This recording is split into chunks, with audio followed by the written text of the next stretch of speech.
আল্লাহ সব সময় ধরে না, কিন্তু ধরলে ধরে ধরে ধরে না, ধরলে আল্লাহ ধরলে ছাড়ে না, কিন্তু সব সময় ধরে না। সুবহানাল্লাহ পড়েন। আল্লাহ ছাড় দেয় কিন্তু ছেড়ে দেয় না। মুখস্থ থাকবে কথাটা। আল্লাহ কি দেয়? কি দেয় না? ফেরাউনকে কি দিছিল? ছাড় দিছে। নমরুদরে কি দিছে?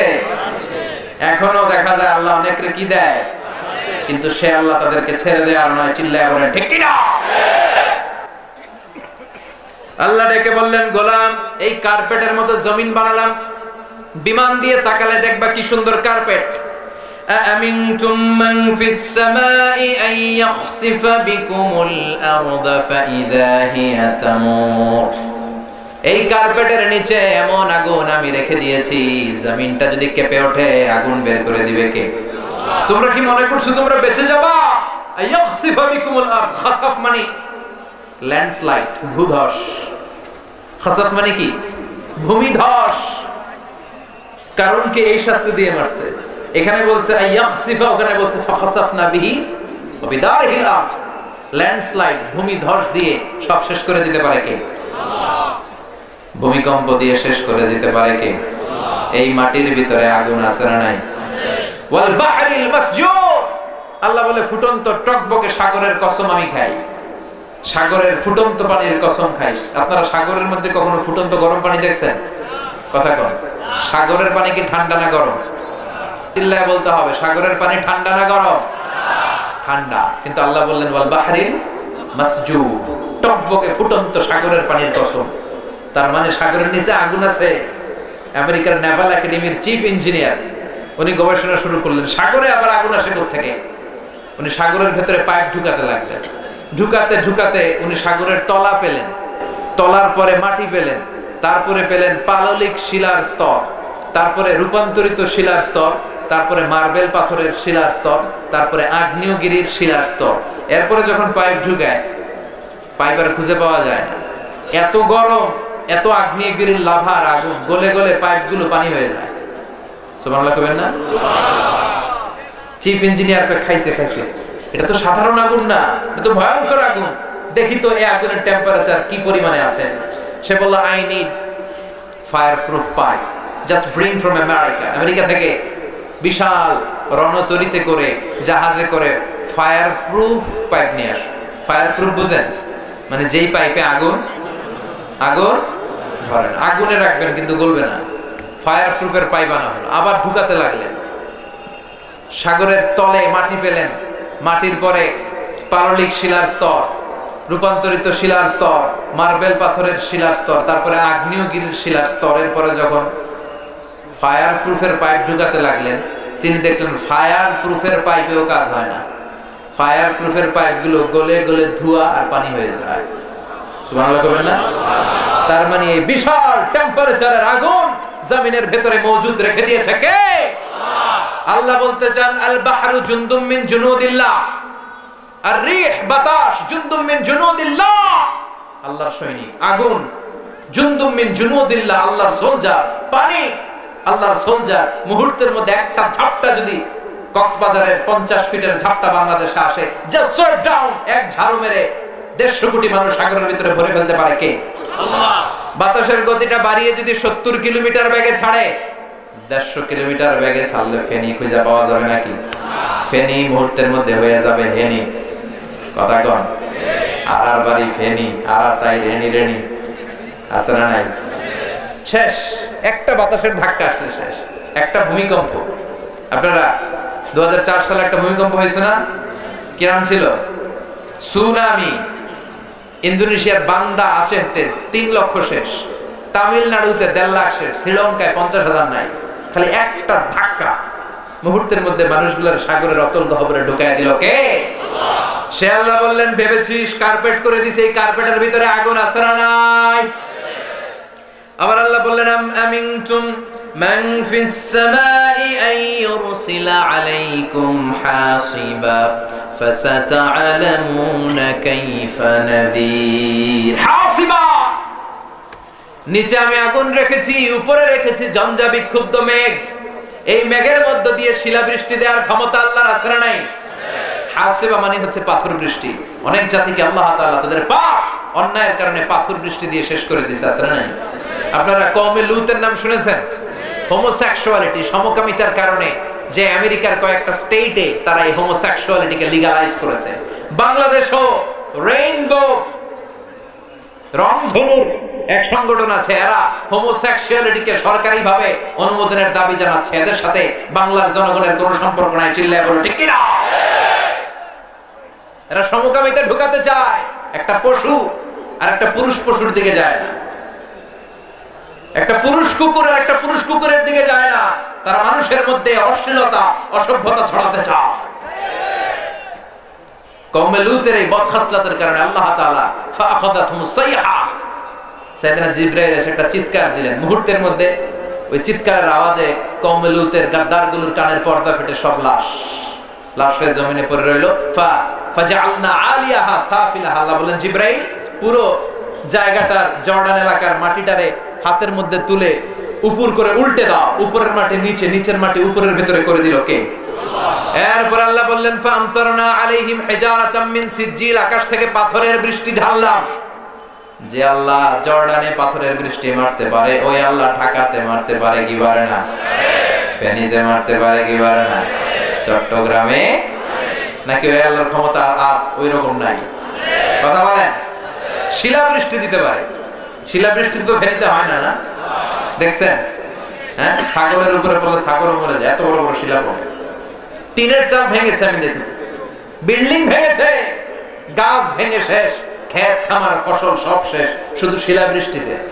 আবার মাঝে মাঝে অ্যাসিড বৃষ্টি হয় পৃথিবীর অনেক দেশে, অগ্নি বৃষ্টি হয়, পাথর বৃষ্টি হয়, উল্কা বৃষ্টি হয়। এক একটা উল্কা পড়লে ফেনীর অবস্থা কি হবে? কথা কম। উল্কা চিনেন? বিশাল বিশাল পাথরের খণ্ড মহাকাশে ঘুরে বেড়ায়। এগুলো মাধ্যাকর্ষণ শক্তি ভেদ করে মাঝে মাঝে পৃথিবীতে ঢুকে। অবশ্যই এগুলো মহাশূন্য থেকে পৃথিবীতে আসার আগে জ্বলে ছাই হয়ে যায়, কিন্তু মাঝে মাঝে ছাই হতে পারে না, পৃথিবীতে এসে পৌঁছায় বড় বড় বড় শিলাখণ্ড। এরকম সবচেয়ে বড় উল্কা পৃথিবীতে পড়েছিল সাউথ আফ্রিকার একটা সিটিতে, নাম হোবা। হোবা শহরে পৃথিবীর সবচেয়ে বড় উল্কাটা পড়েছিল। এটার ওজন ছিল 60 মেট্রিক টন। এই মাহফিলের উপর যদি এখন একটা পড়ে, কথা কন, কই যাবেন? বাঁচানোর কেউ আছে? এরপরও গাদ্দার নাস্তিক গুলো আল্লাহর খুঁজে পায় না। এরপরে ওরা আল্লাহরে দেখে না, আল্লাহরে চিনে না, ইসলাম মানতে চায় না, কোরআন মানতে চায় না, কোরআনের বিরুদ্ধে কথা বলতে চায়। আল্লাহ বলে নজর করে দেখ, জামিনের ভেতরে আমি আগুন প্রস্তুত করে রেখেছি, আকাশের উপরে আমি আযাব প্রস্তুত করে রেখেছি। যে পরিমাণে অন্যায় বাংলার জমিনে হয়, যে পরিমাণে সুদ খাওয়া হয়, ঘুষ খাওয়া হয়, যৌতুকের জন্য নারীদের উপর অত্যাচার করা হয়, যেই পরিমাণে এই দেশে গুম হয়, ক্রস ফায়ার হয়, অন্যায়ভাবে ফাঁসির আদেশ হয়, যেই পরিমাণে এই বাংলার জমিনে অত্যাচার হয়, অনাচার হয়, যে কোনো মুহূর্তে উল্কাপিণ্ড, পাথরের বৃষ্টি, অগ্নি বৃষ্টি, শিলা বৃষ্টি দিয়ে মুহূর্তে বাংলার জমিনে শেষ করে দিতে পারে কে? শুধু বিশ্বনবীর দোয়ার বরকতে আমরা বেঁচে যাই। বিশ্বনবী দোয়া করেছেন, আল্লাহ আমার আগে যত উম্মত ছিল তাদেরকে আপনি অত্যাচারের কারণে একবারে আযাব দিয়ে মেরে দিয়েছেন। আপনার কাছে একটা দোয়া আমি করি, দোয়াটা কবুল করেন, আমার উম্মতকে পাপের কারণে আযাব দিয়ে শেষ করে দিয়েন না। বিশ্বনবীর দোয়ার বরকতে আমরা বেঁচে যাই, কিন্তু আযাব আর গজব আমাদের জন্য প্রস্তুত করে রেখেছে কে? এরপর আল্লাহ নাস্তিকদের উদ্দেশ্য করে বললেন, আওয়ালাম ইয়ারা ইলাত তাইরি ফাওকাহুম সাফাতিন ওয়া ইয়াকবিদ মা ইউমসিকুহুন্না ইল্লার রাহমান ইন্নাহু বিকুল্লি শাইইন বাসীর। সুবহানাল্লাহ পড়ে। আল্লাহ বলেন, আওয়ালাম ইয়ারা ইলাত তাইর, আওয়ালাম ইয়ারা ইলাত তাইর, don't they see to the birds? তারা কি মুক্ত বিহঙ্গের দিকে তাকায় না? বিহঙ্গ মানে পাখি, পাখির দিকে তাকায় না? কেমন করে পাখিগুলো ডানা মেলে রাখে, ডানা ঝাপটায়, শূন্যের মধ্যে পাখি যে উড়ে থাকে, এগুলো ধরে রাখে কে? মা ইউমসিকুহুন্না ইল্লা রহমান ছাড়া কেউ পাখিগুলোরে ধরে রাখতে পারে না। ওরা যদি পাখির দিকে নজর করে নাস্তিকগুলো তাকাতো, পাখির মধ্যে পাখির রব আল্লাহর পরিচয় আছে না নাই? আবার আল্লাহ বললেন, ওয়া আরসালা আলাইহিম তাইরান আবাবিল, আবার কাবা ভাঙতে এলে পাঠাওয়া বাবিল দাও খোদা দাও এথায় আবার উমর দারাজ দিল। সুবহানাল্লাহ পড়েন, চিল্লায় পড়েন সুবহানাল্লাহ। এই পাখির কথা কোরআনে আছে না নাই? সাইয়েদনা সুলাইমান আলাইহিস সালামের কিন্তু একটা স্পেশাল পাখি ছিল, কি নাম? সবাই বলেন। এটা এই পাখির চোখের জুমিং পাওয়ার এত বেশি ছিল, উপর থেকে তাকালেই বুঝতে পারতো জমিনের কয় হাজার ফিট নিচে মিষ্টি পানি আছে। এগুলো দেখে কয় হাজার ফিট আছে এই তথ্যগুলো সাইয়েদনা সুলাইমানকে সরবরাহ করত। আবার আপনারা যখন জান্নাতে যাবেন, জান্নাতীদেরকে পাখির ভুনা গোশত খাওয়াবে কে? ওয়ালাহামি তাইরিম মিম্মা ইয়াশতাহুন।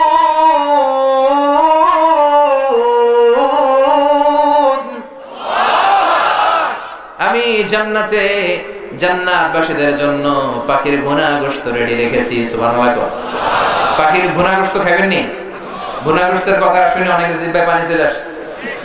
সুবহানাল্লাহ পড়েন। এভাবে হরেক রঙের, হরেক ঢঙের, হরেক কালারের পাখি পৃথিবীতে তৈরি করেছে কে? দুই একটা পাখির কথা শুনেন। পৃথিবীর সবচেয়ে ছোট পাখির নাম হামিং বার্ড। কি নাম? The smallest bird in the world.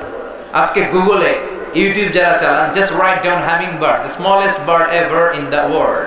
পৃথিবীর সবচেয়ে ছোট যে পাখিটা, এটা এর প্রাপ্ত বয়স্কে 3 থেকে 5 ইঞ্চি পর্যন্ত লম্বা হয়। প্রাপ্ত বয়সে যখন যায় তখন হয় 5 ইঞ্চি লম্বা, এত ছোট। এই পাখিটা প্রতি সেকেন্ডে ডানা ঝাপটাতে পারে 80 বার। কয়বার? আপনি আমি আমাদের হাত ঝাপটাতে পারবো কয়বার? 1 2 3, এত 1 সেকেন্ড নাই। ওটা 1 সেকেন্ডের ঝাপটায় কয়বার? পৃথিবীর সব পাখি সামনে ওড়ে, এই পাখি সামনে ওড়ে, পিছনে ওড়ে। দেখতে মন চাইলে ইউটিউবে সার্চ দিবেন হামিং বার্ড লিখে, সার্চ দিলে দেখবেন এমনে ওড়ে, এমনে ওড়ে। সুবহানাল্লাহ বলে। ইউরোপে একটা পাখি পাওয়া যায়, আলপিন সুইফট, আল্পস পর্বতমালার পাশে এগুলো পাওয়া যায়। এই পাখিটা একবার শূন্যে উড়াল দিলে উঠতে থাকে 6 মাস, নিচে নামে না। আকাশের মেঘ থেকে পানি খায়, পোকামাকড় ধরে খায়, আবার জমিনে নামলে 2-1 দিন থেকে আবার উড়াল দেয়, আবার উড়াল দিলে আরো 6 মাস। সুবহানাল্লাহ বাড়িতে যায় বললেও চলবে। চিল্লায় পড়েন আল্লাহু আকবার। আরেকটা পাখি আছে হোমো বার্ড। এই পাখিটা উড়ন্ত অবস্থায় ডিম পেড়ে দেয়। ওই পাখির ডিম জমিনে পড়ার আগেই ডিম ফুটে বাচ্চা বেরোয়, ওই বাচ্চা উঠতে শুরু করে দেয়। এই হরেক রঙের পাখি বানালো কে? পাখিকে আরবিতে বলে তাইর। পাখির আরবি কি? বিমানের আরবি কি? তাইর, তায়রান, তায়রানুল খালিজ, তায়রানুল কুওয়াইত, তায়রান কাতার। আসরা নাই? পাখি আরবি যা, বিমান আরবি তা। এই পাখি যেমনে চলে বিমানও এমনে চলে। এই পাখি নিয়ে গবেষণা করে বিমান আবিষ্কার হয়ে গেছে। Birds and aeroplanes maintain the same flying mechanism while fly. While fly, যখন উড়ে পাখিও যেমনি উড়ে, বিমানও এমনি উড়ে। এই পাখির উড়ার পদ্ধতি নিয়ে গবেষণা করে বিমান আবিষ্কার হয়েছে, মাগার আমরা আবিষ্কার করতে পারিনি।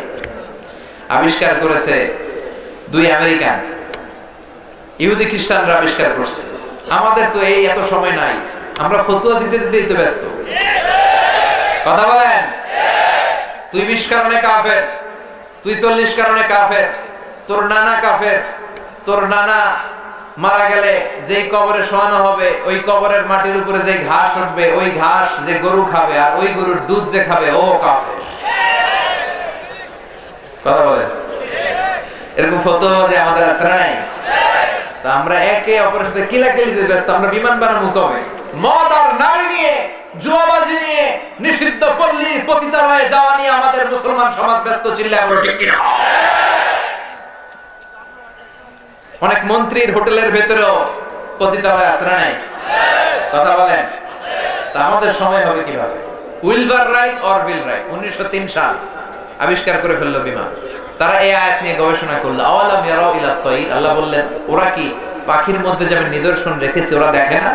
এই 2 ভাই দেখছে পাহাড়ে শুয়ে শুয়ে পাখি কিভাবে উঠে, কিভাবে নামে, ছবি আঁকতে লাগলো। চেষ্টা করতে করতে করতে করতে তারা বানিয়ে ফেললো বিমান। কিন্তু এখনকার মতো এত উন্নত হায়ার টেকনোলজি দিয়ে নয়। আপনারা ইউটিউবে সার্চ দিবেন যে বিমান কবে আবিষ্কার হয়েছে, 1903 সালে কিভাবে 2 ভাই রাইট ভ্রাতৃদ্বয়, Wilbur Wright Orville Wright, কিভাবে আবিষ্কার করলো। দেখবেন 2টা পাখা, 2টা চাকা কোন রকম উড়ে আবার ধপাস করে পড়ে। এটা নাই ঢাকনা, নাই জানলা, নাই কিচ্ছু। বানাতে বানাতে বানাতে তারা পূর্ণাঙ্গ বিমান বানিয়ে ফেললো। ফ্রান্সের এক শহর থেকে আরেক শহরে সর্বপ্রথম কমার্শিয়াল প্লেন ল্যান্ড করলো। এখন শুরু হয়েছে বিমান আর বিমান, গোটা বিশ্বব্যাপী বিমানের অভাব নাই। এখন প্রাইভেট বিমানও আছে, বাংলাদেশের অনেক ধনকুবেরের প্রাইভেট জেট আছে।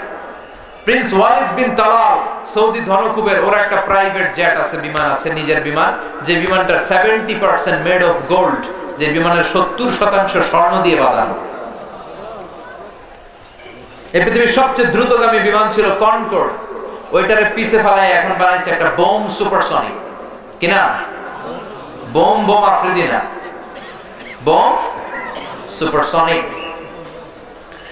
সবচেয়ে বড় সাইজের যে প্যাসেঞ্জার বিমানটা আছে, কার্গো বিমান তো অনেক বড়, এয়ারপোর্টে যারা যাবেন দেখবেন যে কার্গো ফ্লাইট গুলো থাকে এক পাশে, জাম্বো সাইজ, বিশাল মালামাল ঢুকায়।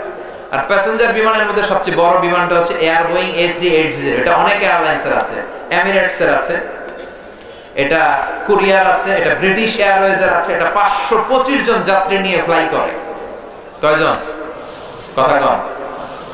এই বিমানে ইঞ্জিন আছে 3-4টা, ডবল ডেকার, 2 তলা। 525 জন যদি যাত্রী হয়, এদের লাগেজ আছে না নেই? বিমানের ওজন আছে না নেই? এই সব নিয়ে শূন্যের মধ্যে উড়াল দেয়, চিল্লায় এখন সুবহানাল্লাহ।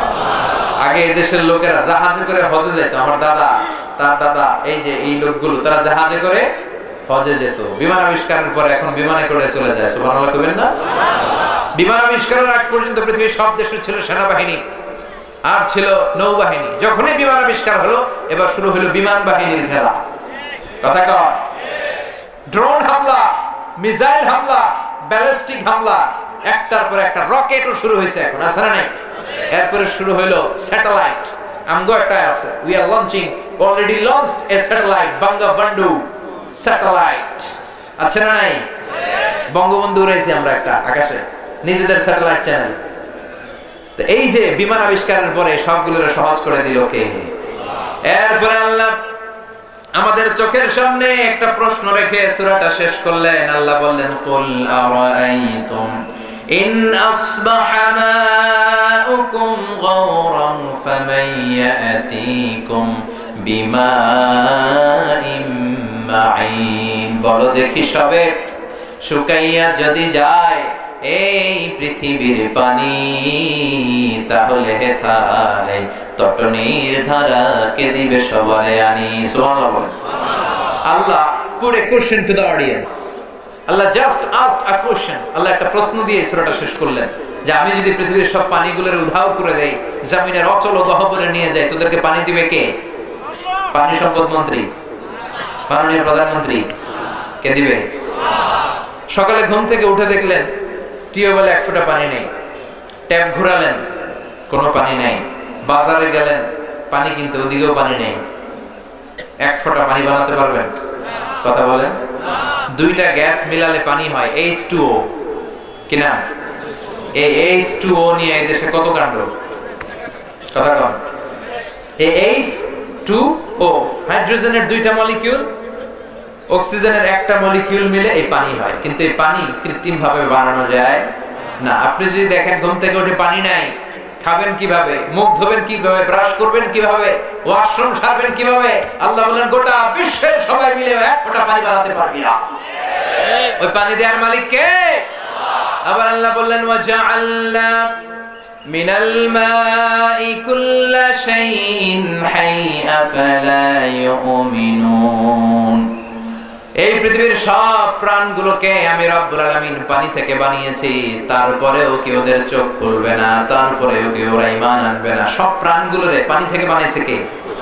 আমাদেরকে পানি থেকে বানাইছে কে?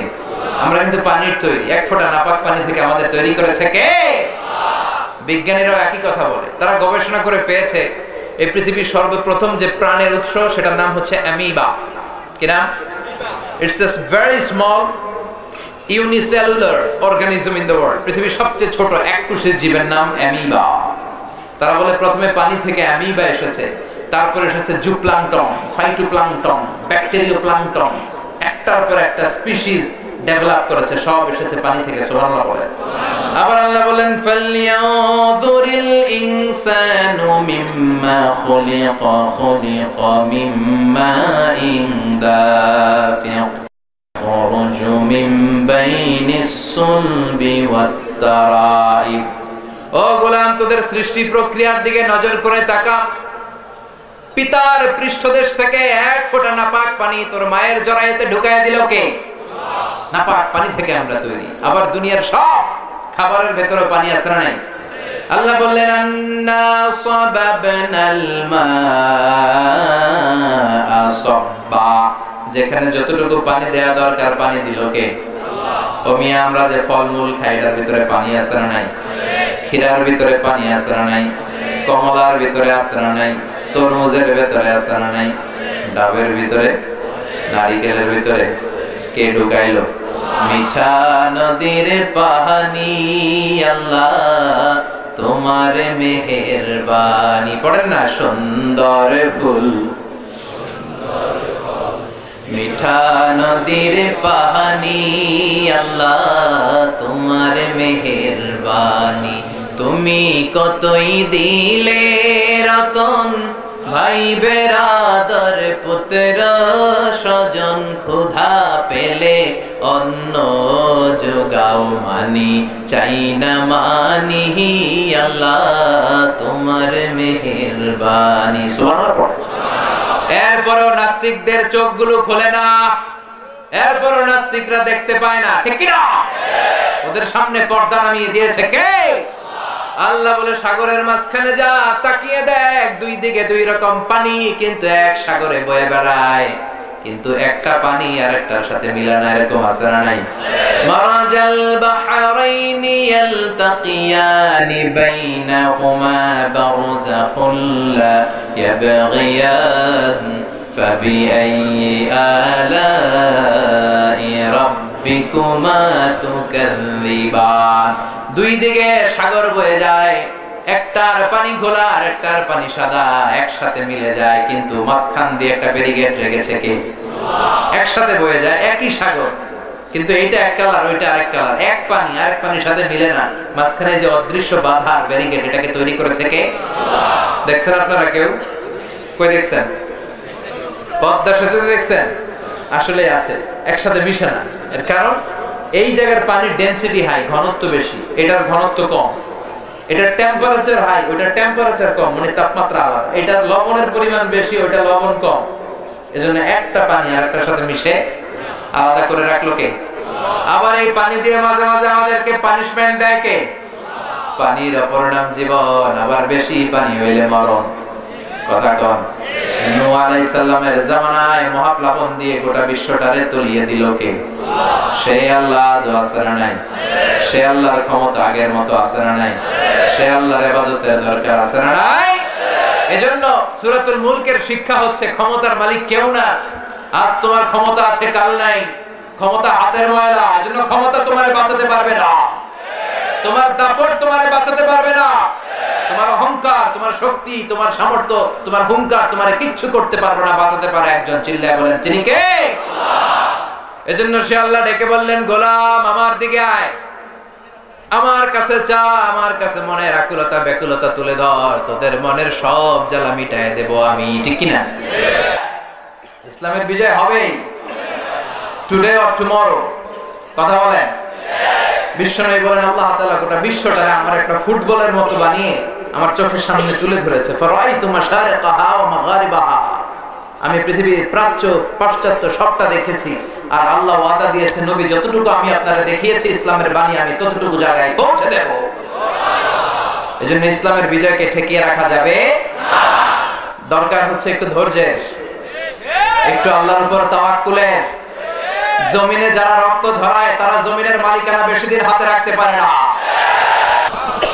কবরে যাওয়া লাগবে কি লাগবে না একদিন মাটির ভেতরে হবে ঘরে মোনামা কেন বাঁধো দালান ঘর প্রাণ পাখি উড়ে যাবে পিঞ্জর ছেড়ে ধরা ধামে সবই রবে তুমি যাবে চলে বন্ধু বান্ধব যত মাতা পিতা দ্বারা সুত সবই হবে তোমার পরে মন আমার কেন বাঁধো দালান ঘর একদিন মাটির ভেতরে হবে ঘরে মন না আমার, কেন বাঁধো দালান ঘর? ঠিক কিনা? যেতে কিন্তু হবে, কেউ আসতে পারবে না। কিন্তু আমাদের লাইফস্টাইল দেখলে মনে হয় আমরা আজীবন থাকতে আসছি। কথা বলেন? আমরা যে মরে যাব এটা ভাববার সময়টুকু আমাদের হাতে নাই। We are very busy. We are leading a very busy life. ব্যস্ত, আরো সম্পদ লাগবে, আরো খ্যাতি লাগবে, আরো যশ, আরো সেলিব্রিটি, আরো দাপট। যার আছে বেশি তার চাই বেশি। কথা কর। যার পা নাই ও চাই আল্লাহ আমার যদি পা থাকতো তাহলে হাঁটতে পারতাম আমি। যার পা আছে ও ভাবে আল্লাহ আমার যদি একটা সাইকেল থাকতো তাহলে সাইকেল দিয়ে অফিসে যাইতাম। যার সাইকেল আছে ও ভাবে হুন্ডা যদি আল্লাহ একটা থাকতো তাহলে ভো ভো। আছে না নাই? যার হুন্ডা আছে ও ভাবে আল্লাহ যদি একটা প্রাইভেট কার থাকতো। যার প্রাইভেট কার আছে ও ভাবে আল্লাহ যদি একটা প্লেন থাকতো। যার প্লেন আছে ও ভাবে আল্লাহ যদি একটা হেলিকপ্টার থাকতো উড়াল দিতাম। কথা বলেন? যার আছে বেশি সে চায় বেশি, চাওয়ার কোনো শেষ নাই। যে এলাকার মেম্বার ও চেয়ারম্যান হতে চায়। কথা বলেন? যিনি চেয়ারম্যান উনি এমপি হতে চায়, যিনি এমপি উনি মন্ত্রী হতে চায়, যিনি মন্ত্রী তিনি প্রধানমন্ত্রী হতে চায়। কিন্তু এই দেশে খাওয়া নাই। কথা কর। এদেশে প্রধানমন্ত্রী হওয়া এত সোজা না। সিলেক্টেড এক দুজনই হবে। আপনারা যতই কিলাকিলি করেন কোনো কাজ হবে না। তো এই তো দুনিয়া। আরো চাই, আরো চাই, আরো চাই। কেমন যেন একটা প্রতিযোগিতার পেছনে আমরা পড়ে আছি। এই পৃথিবীটা আসলে একটা মায়াজাল। এই পৃথিবীটা বড্ড মায়ার জায়গা। এটা একটা মরীচিকা, একটা ধোঁকা। একটা ধোঁকার পেছনে আমরা ছুটে পড়ে আছি, মরীচিকার পেছনে। চলে যে যেতে হবে বেমালুম ভুলে গিয়েছি। কথা বলেন? কিন্তু বিশ্বনবী বললেন চলে কিন্তু তোমাদের যেতেই হবে, কবরে তোমাদের ঢুকতেই হবে। কবরের প্রশ্ন আছে না নাই? প্রথম প্রশ্ন মার রব, উত্তর রব কে? উত্তর কি? আল্লাহ আমারে রব, দমে দমে তনু মনে তারি অনুভব। আল্লাহ আমারে রব। দ্বিতীয় প্রশ্ন আমার দিন ধর্ম কি? বিশ্বনবীর চেহারা দেখিয়ে বলা হবে আমান হাদার রাজুল, এই লোকটাকে চিনো? কি বলবো? চিনি মানে? চিনি মানে ওনার জন্য দেহের তাজা প্রাণ, দেহের তাজা রক্ত বিলিয়ে দিতে আমরা প্রস্তুত ছিলাম। চিল্লায় বলো ঠিক কিনা? চিনি মানে? অবশ্যই চিনি। তিনটা প্রশ্নের উত্তর যখন করতে পারবেন, এক্সট্রা আরেকটা প্রশ্ন মুমিনদের জন্য, ওমা ইলমু, what's the source of your knowledge. তিনটা প্রশ্নের উত্তর যে পারলা, কেমনে পারলা? শিখে আসছো না নকল করছো? নকল আছে না নাই? পরীক্ষা চলে না এখন? তুমি কি কাফনের কাপড়ে লিখে আনছো না শিখে আসছো? আপনাকে বলতে হবে আমি কোরআন থেকে শিখেছি, জেনেছি। এটা হচ্ছে আপনাদের দশা, আল্লাহর ওলি যারা আপনারা। আর ইসলামের বিপক্ষে, কোরআনের বিপক্ষে নাস্তিক, মুরতাদ এরকম একটা দল এদেশে আছে না নাই? কোরআনের বিপক্ষে যারা, তাদেরও প্রশ্ন করা হবে মার রব্বুক, তোর রব কে? ও বলবে লা আদরি, আমি মাফ চাই, দোয়া চাই, আমি জানি না রবকে, আমি বুঝি না, আমি কিছুই মনে করতে পারছি না। ফেরেশতারাকে দাঁড়া, আর দুইটা প্রশ্ন বাকি, মনে আমরা করাই দিব। আর দুইটা, এরপর জিজ্ঞেস করবে ওমা দিনু, হোয়াটস ইউর রিলিজিয়ন, ধর্ম কি? কই এটাও জানি না, খালি জানি ধর্ম যার যার উৎসব সমান। জানি না, কিছু জানি না আমি, আমার ধর্ম নাই, ধর্ম নিয়ে আমার মাথা ব্যথা নাই। তৃতীয় প্রশ্ন, আচ্ছা আরিফু হাদার রাজুল, দেখো তো এই লোকটারে চিনো কিনা? কই চিনি না, তবে আমি দুনিয়ার বুকে এই লোকটারে গালি দিতাম, এই লোকটার বিরুদ্ধে ব্লগে লিখতাম, এই লোকটার সম্মান নষ্ট করে আমি কার্টুন বানাতাম, আমি কোরআনের বিপক্ষে থাকতাম, ইসলামের পক্ষের শক্তির উপর অত্যাচার চালাতাম। ফেরেশতারা বলবে লা দারাইতা ওয়ালা তারাইতা, তুই তো কিছুই পারলি না, তিনটার একটাও সুবিধা করতে পারলি না। ফায়ুতরাক বিমাতারিক মিন হাদিদ, এবং লোহার হাতুড়ি দিয়ে পিটিয়ে ওর মাসলগুলো থেতলে ফেলা হবে। ওয়া ইয়াকালু লিল আরদ, জমিনকে বলা হবে ইলতাইমি, চাপ দে, ফাতাখতালিফা আদলাউ, ওর ডান পাশের পাঁজরের হাড়ি বাম পাশে ঢুকে যাবে, বাম পাশের পাঁজরের হাড়ি ডান পাশে ঢুকে যাবে। হাত্তা সা, কিয়ামত পর্যন্ত এই শাস্তি চলতেই থাকবে। আল্লাহ এই কঠিন বিপদ থেকে আমাদের বাঁচাও। আমিন। আল্লাহুম্মা ইন্না নাউযু বিকা মিন আযাবিল কবর, চিল্লায়ে পড়েন আমিন।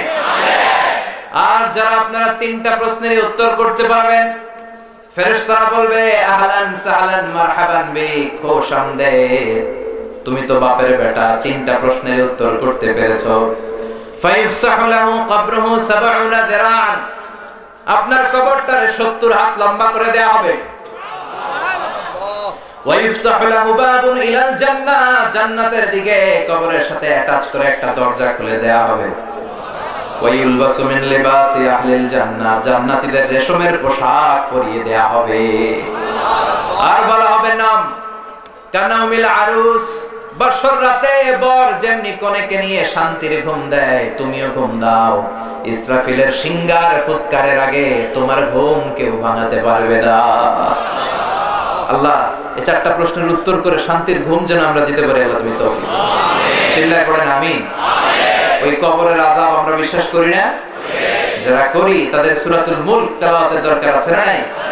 বিশ্বনবী বলেছেন ইন্না হাদিহি সূরা মানিআতুন মিন আযাবিল কবর, এই সূরা যে তেলাওয়াত করবে রাত্রি বেলা তাকে কবরের আযাব থেকে বাঁচায় দিবে কে?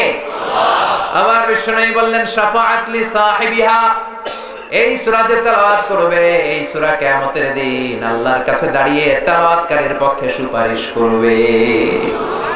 কোরআন সুপারিশ করবে, ছোটখাটো ব্যাপার না। কোরআন যদি আপনার বিপক্ষে আল্লাহর সুপ্রিম কোর্টের কাঠ গড়ায় দাঁড়িয়ে যায়, আপনার মুক্তির কোনো পথ আছে?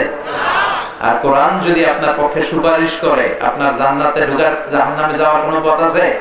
আপনারা জান্নাতি বানায় দিবে কে? এই সূরাটা আপনার জন্য সুপারিশ করবে। আলহামদুলিল্লাহ পড়েন। আবার বিশ্বনবী বলেছেন খাসামাত আন সাহিবিহা, এই সূরাটা কিয়ামতের দিন যে ব্যক্তি এই সূরা বেশি বেশি তেলাওয়াত করতো তার পক্ষ নিয়ে আল্লাহর সাথে তর্ক করবে। কার সাথে তর্ক? আল্লাহর সাথে তর্ক জুড়ে দিবে, ডিবেট করবে। কতক্ষণ? হাত্তা আদখালাহুল্লাহুল জান্নাহ, যতক্ষণ আল্লাহ তাআলা তাকে জান্নাতে ঢোকার সার্টিফিকেট না দিবে। আল্লাহু আকবার। এজন্য বিশ্বনবী বলতেন মান ক্বারা বিহা ফি লাইলাতিন ফাকাদ আকসারা ওয়া আতাবা, রাত্রি বেলায় যে ব্যক্তি এই সূরাটা তেলাওয়াত করবে পুরো রাত্রিটারে বরকত দিয়ে ভরে দিবে কে? আল্লাহ। এজন্য বিশ্বনবী বলতেন আমি চাই আমার প্রতিটা উম্মতের হৃদয়ের ভিতরে এই সূরাটা গাঁথা থাক।